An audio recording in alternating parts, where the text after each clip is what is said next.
Welcome to the debate. How much energy do you spend trying to look certain when you are not? Picture this for a moment. It is 7:30 in the morning.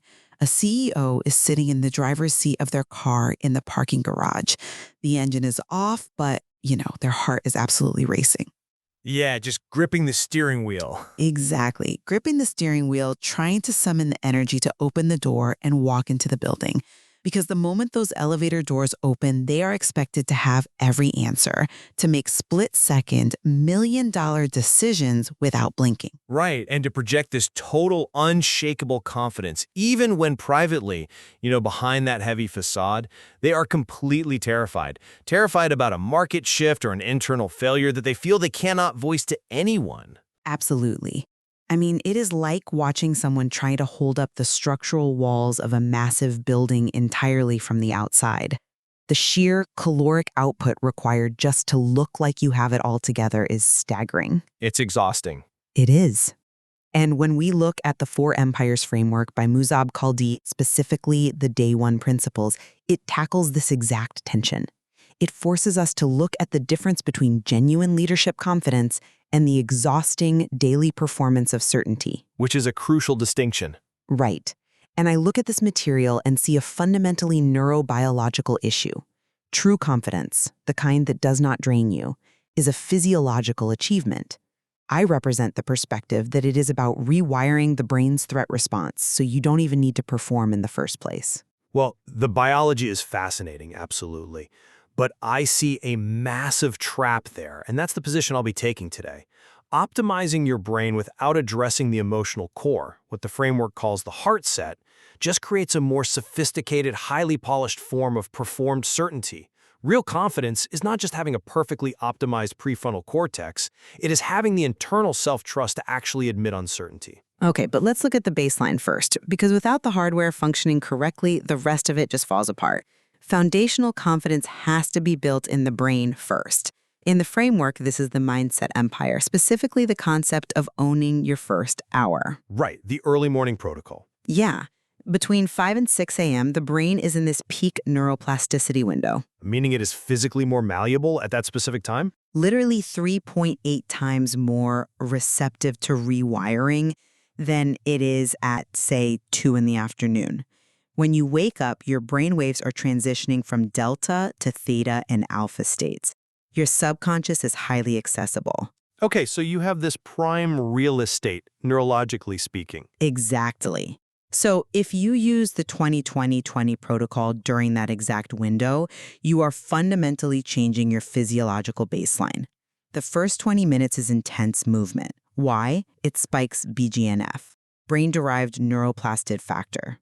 Right, people throw that acronym around a lot in optimization circles, usually as a buzzword for just, working out. They do, but let's look at what it actually does on a cellular level. BDNF is essentially miracle grow for your neural pathways. It physically accelerates the growth of new connections in the brain. So your brain is fertilized, it is primed.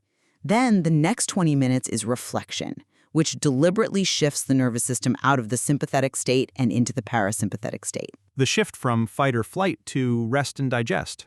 Yes, but let's take those textbook terms and put them in the boardroom.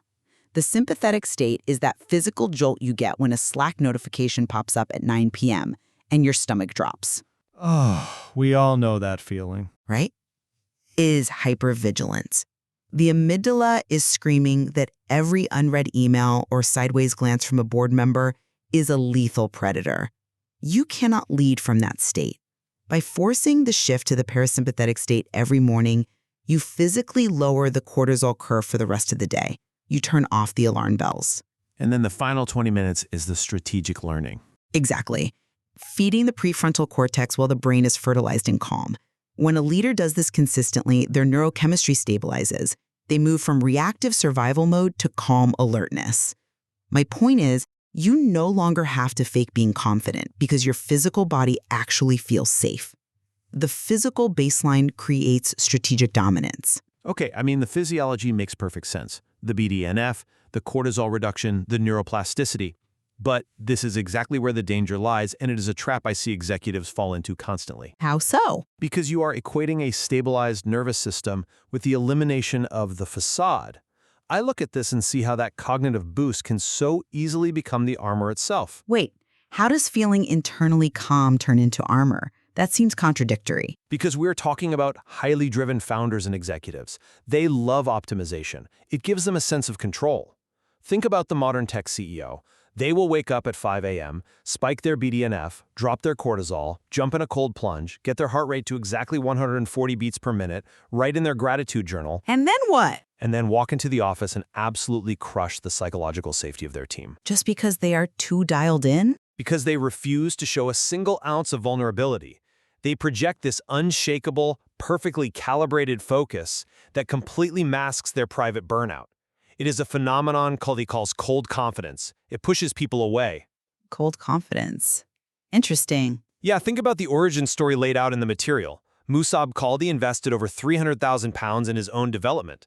He sought out elite coaching, retreats, the best physiological protocols on the planet. And what happened? He still built and failed at over 50 companies. Exactly. Why?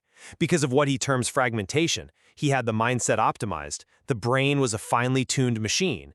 But without the Heartset, without emotional authenticity, without the capacity to genuinely connect, that pristine logic is totally isolated. So you're saying the biology isn't enough? Right. You can have the most stable neurochemistry in the world, but if you cannot bridge that logic with messy human reality, you are still just performing. You are just performing at a higher physiological baseline. The mindset work in isolation just makes you better at hiding your internal fragmentation. I hear that. But I think we need to look at how that fragmentation actually operates mechanically. I don't think optimizing the mindset creates the isolation. I see it as a mandatory prerequisite for connection. A prerequisite? Yes. Think about it this way. If you have a fragmented leader, it is like overclocking a computer's CPU without installing a cooling system. Yes, the processor, your prefrontal cortex, is moving incredibly fast thanks to the morning routine. It is processing data, making rapid decisions, but it is generating a massive amount of heat. And the performed certainty is just the noise of the fan spinning out of control. That is a perfect way to look at it. It is making a lot of noise, the shouting, the dominance, the forced positivity, but it is going to fry the motherboard. It is unsustainable. So when we talk about confidence coaching for leaders, applied correctly through this framework, it has to start with that systemic neural rewiring. The cooling system. You have to install the cooling system first. The prefrontal cortex needs to be able to execute strategy without the static of anxiety. If a leader's nervous system is actively interpreting their boardroom as a war zone, you cannot expect them to be authentically vulnerable. They will just lash out. Well, I actually agree with that sequence. You cannot truly connect if you are in a panic state. But we have to redefine the ultimate utility of that confidence coaching for leaders. What do you mean? If the coaching stops at the mindset and just tuning the CPU, it completely fails the executive. In this context, confidence coaching for leaders isn't a tool to make founders louder, more dominant, or artificially positive.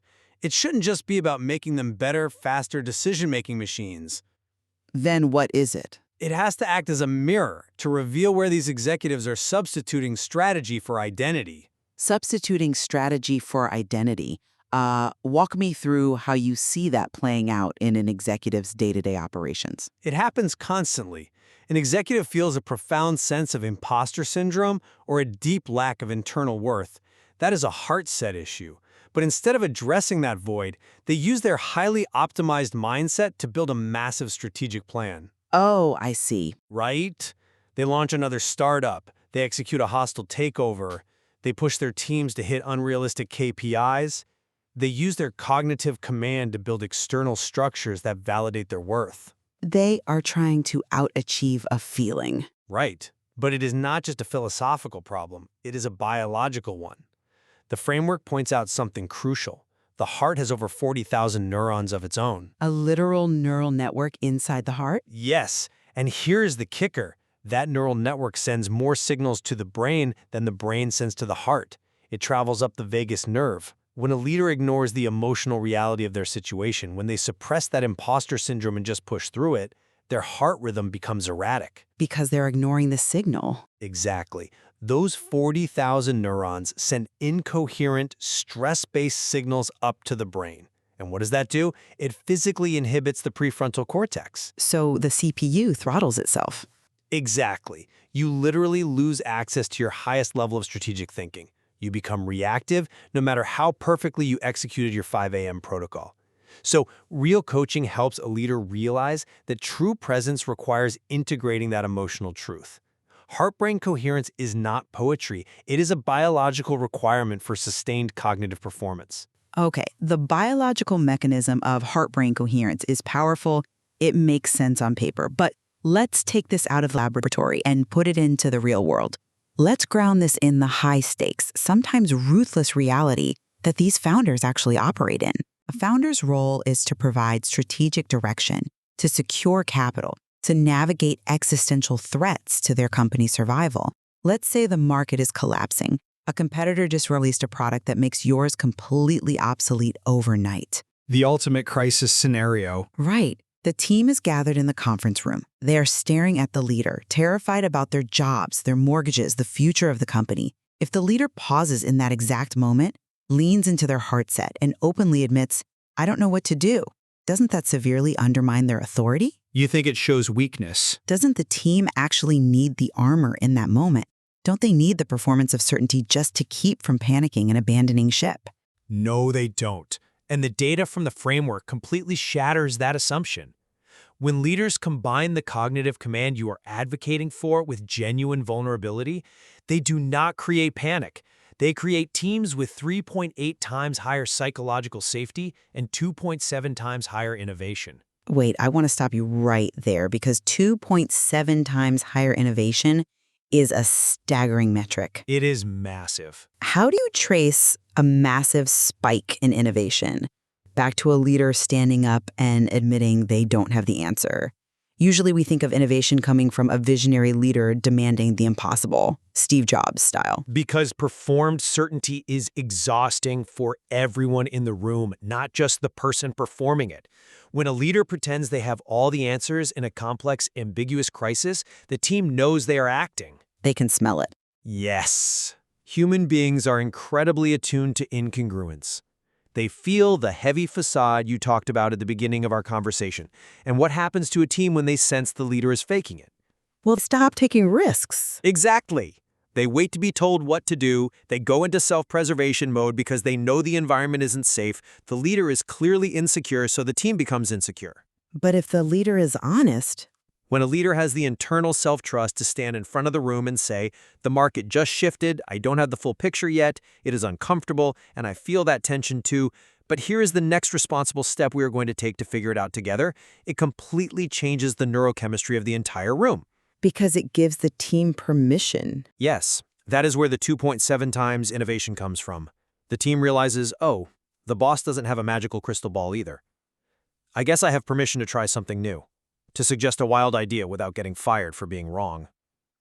Asking an honest, better question grounds the leader's presence. It inspires authentic trust rather than fear-based compliance. It shifts the entire company culture from execution to exploration. Wow, that is a brilliant way to frame the mechanism behind the metric.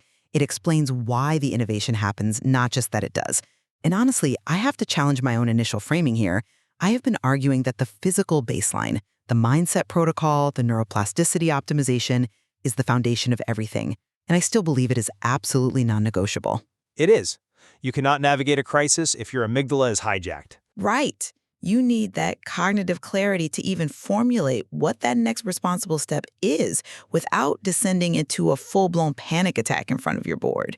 But I see now that it is entirely insufficient on its own. Empires are built through integration, not isolation. Precisely. The mindset provides the cognitive clarity to make a decision, but the Heartset provides the psychological safety to ensure the team actually follows it with genuine commitment rather than mere compliance. It is the shift from armored to authentic. The armor might protect you from the initial blow of the crisis, it might keep your cortisol artificially low in the moment, but it also isolates you from your team, and you simply cannot lead people you cannot connect with. Yes, if there's a wall between you and your team, your brilliant strategy doesn't matter because it won't be executed. Exactly. It brings to mind the mental reversal protocol outlined in day 2 of the framework. The idea is you visualize a challenge, rehearse a calm response, and anchor that feeling in your body. Initially, I read that purely as an executive function exercise, a way to train the brain to lower cortisol during stress. A physiological hack. Right. But viewing it through this integrated lens, that mental rehearsal isn't just about suppressing panic. It is about clearing the neurological static so you actually have the bandwidth to look the human being sitting across the boardroom table in the eye. That is exactly it. If your entire internal system is consumed by managing your own threat response, you have zero capacity for empathy. You cannot read the room. You cannot sense when your VP of sales is burning out. You're just surviving. You're trapped in your own head. The integrated system, moving from what Caldi calls fragmented to anti-fragile, means the mindset and the Heartset are working as one continuous loop. The brain cools the heart, and the heart informs the brain. Precisely. And when leaders realize they can access that loop, that is when the magic happens. Confidence coaching for leaders really shines when it helps an executive map that loop for themselves. When they realize they don't have to choose between being a sharp, strategic killer in the boardroom and being an authentic, emotionally available human being. They are the same thing. It is the difference between a leader who walks into a room trying to conquer it and a leader who walks into a room fully inhabiting it. And that brings us to a really powerful synthesis. Sustainable leadership really is anti-fragile. It absolutely requires the rigorous daily architecture. The 5 a.m. neuroplasticity windows. Yeah, the BDNF spikes, the deliberate learning to keep the executive brain sharp and capable of processing massive amounts of data. But it equally requires the profound self-trust to step out from behind that heavy, exhausting armor of performed certainty. It requires the willingness to let those 40,000 neurons in your heart guide your prefrontal cortex, transforming cold, robotic execution into a magnetic, authentic presence that people actually want to follow. And while our focus today has been the intersection of mindset and Heartset, the reality of the 4 Empires framework is even broader.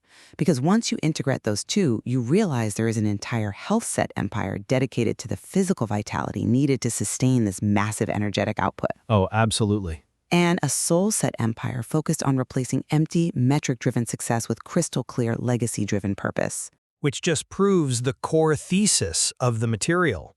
You cannot build an empire in silos. The brain does not work in isolation, the heart does not work in isolation, and neither can our leadership. When you try to compartmentalize, you end up with that fragmentation that cost Caldi 300,000 pounds and 50 companies to figure out. We started this conversation by visualizing the heavy, architectural facade of performed certainty, the sheer, exhausting daily effort it takes to look like a perfectly calculated blueprint, when the reality of leadership is endlessly complex, highly ambiguous, and incredibly murky. It's just not sustainable. The true mark of a leader is not the ability to hold up a fake wall for decades until they burn out. It is the courage to lower it, revealing a foundation that is actually strong enough to withstand the truth. The scaffolding can finally come down, and when it does, the energy you save from not having to perform anymore can finally be redirected into actual sustainable growth. Where could you replace performed certainty with one honest question? If this conversation helped you see something more clearly, take the free 4 Empires assessment at moosupkaldi.com/assessment. And if you would like a private conversation about your leadership, business, or personal direction, you can book a free discovery call with Moosupkaldi at moosupkaldi.com.